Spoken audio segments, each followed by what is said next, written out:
মাত্র এক টুকরা মুরগির মাংস দিয়ে এই মজার মচমচে স্ন্যাক্সটা তৈরি করে নিতে পারেন। এটা ছোট থেকে বড় সবাই খুবই পছন্দ করে খাবে। আর বৃষ্টির এই মেঘলা বিকেলবেলা এরকম মচমচে স্ন্যাক্স খেতে খুবই ভালো লাগে। বাইরে প্রচুর বৃষ্টি হচ্ছে।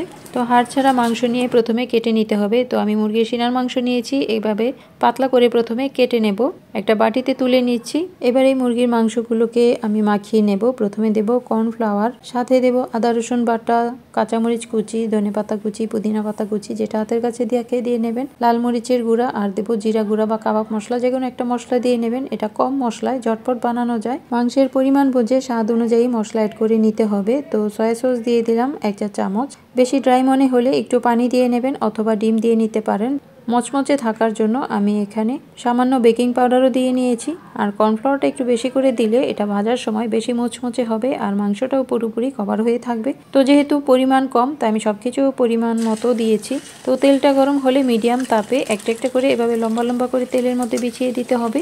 দেখুন কত সহজ বানানো। আর তেলে দেওয়ার পর এটা একেবারে ফুলকু ফুলকু হয়েছে। আর কর্নফ্লাওয়ার দেওয়ার কারণে এখানে ডিম দেওয়ার দরকার নেই, এমনিতেই এটা বেশ মুচমুচে হয়।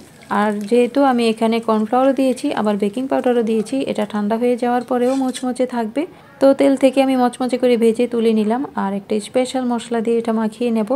যে কোনো ভাজা পোড়ায় এই মশলাটা দিয়ে মাখিয়ে নিলে খেতে আরও বেশি মজা হয়। তো আমি সামনে এর রেসিপিটা দিয়ে দেবো, সাথেই থাকুন। তো একটা প্লেটে নিয়ে নিলাম।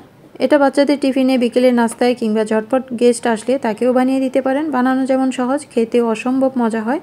ভালো থাকুন। এরকম আরও সহজ আর মজার মজার রেসিপি দেখতে সাথেই থাকুন। আল্লাহ হাফেজ।